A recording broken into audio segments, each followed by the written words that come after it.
As we enter the latter half of the UEFA Champions League group stage, teams are beginning to clinch their spot in the round of 16. I'm joined by our experts Chavez and Josh Toback to discuss what the knockout series will bring. Josh, let's start with you. Premier League teams have performed surprisingly strongly so far in the Champions League. Is this the year that EPL changed the narrative about playing in Europe? I mean, the sky's the limit. Here's the thing about Tottenham, Manchester City, and Man United in specifics. Liverpool's doing great too, but those three teams are doing well in both the Premier League and the Champions League. And Tottenham is running, they're all running away with their groups, but Tottenham's just kind of come out of left field and has just been playing dominant soccer. And Man United just won every game. They've been incredible. They've got an easy group. Man City, you could argue the same thing. I think that's the big thing to focus on here. The quality of the groups that the Premier League teams are in have really been bad. Man United, Man City, and Liverpool are in groups that have Europa League quality teams. Meanwhile, Chelsea and Tottenham have been gracefully given by the fact that their biggest competitors, Atletico Madrid and Dortmund, have really dropped the ball this season. Tottenham's biggest competitor is Real Madrid, though. Well, their second best competition would have been Dortmund. Yeah. Dortmund's completely dropped the ball. Atletico Madrid has completely dropped the ball. So when you take a look at, is this the year the Premier League really changes the narrative?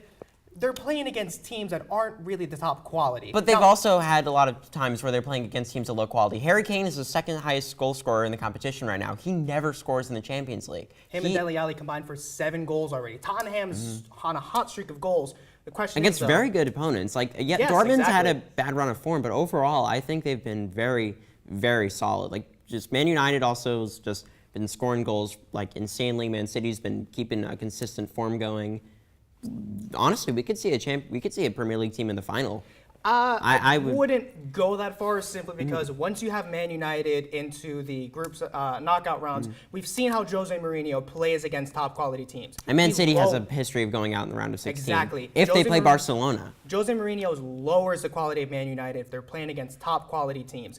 But he's won the Champions League before. He has, but recently, as we've seen with Jose Mourinho, we saw it at Chelsea and we saw it last season with Man United. When he has top tier competition, he lowers the level. He basically threw away last year's Premier League to win the Europa League to get to the Champions League. The question is... Which might have been a smart move in the long run. Which might have been, yes, because we have 5 Premier League teams. But as you start going to the knockout stage, is Man United going to be able to perform against a Bayern Munich, against a Bayern Munich PSG? without Manuel Neuer, though? This is the thing. There are a lot of weakened teams in the Champions League this year. Juventus is kind of there. Barcelona's good, but I feel like they're still missing something.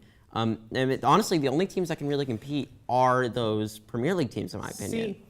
Real Madrid's there Bayern too, has though. lost Manuel Neuer, and yet they've jumped back into first in the Bundesliga.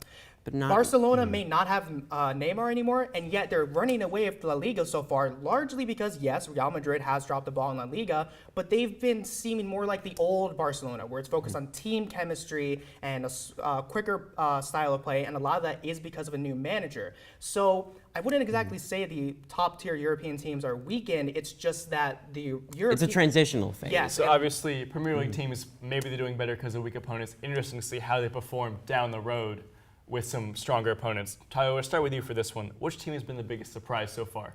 It may be kind of surprising to say, but I would say Tottenham. They were expected to do, maybe fight for second place, but you look at them dismantling Real Madrid 3-1 at home. And getting a draw at the Bernabeu. Exactly, which is not an easy thing to do.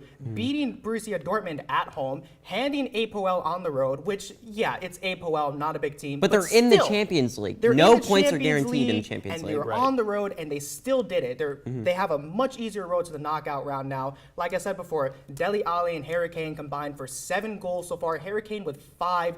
The team's on fire right now. They're in the driver's position of the Premier League teams. I would say Tottenham looks the best right now. But can they keep that up? Exactly. Can they keep that up? My biggest shock team right now would probably have to be either Liverpool or Besiktas. Basically, for a Turkish league team to be first in their group and have one of the top goal scorers in the competition is fantastic. Liverpool's been in great form there too, but they haven't been succeeding in the Premier League. So one of these days they're gonna have to make the switch. All right. So what's your biggest disappointment team, Josh? Let's start with you. Dortmund's the obvious choice. Here's the thing about Dortmund. They have a very solid team. They're missing some key parts here and there, mostly because a lot of players have left via transfer. But Dortmund should not have had 3 points from their previous games. They have just been awful. They haven't been working together. They've been falling apart at the seams. They've been dismantled by most of their opponents.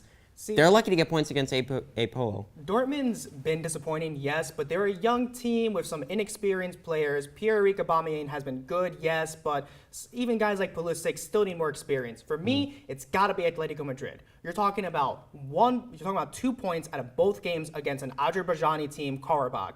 You're talking about losing late to Chelsea, and you're talking about losing at home, or tying at home to Roma. Now they have to go beat Chelsea again. They have to beat Roma again. They're not mathematically eliminated, but they've scored 2 goals in the whole competition with a guy like Antoine Griezmann, who scored 1. And Costa, who's coming in.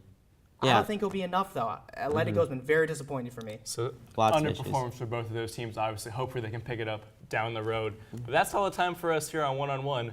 Be sure to check us out on all of our social media platforms. From all of us here at the studio, whose side are you on?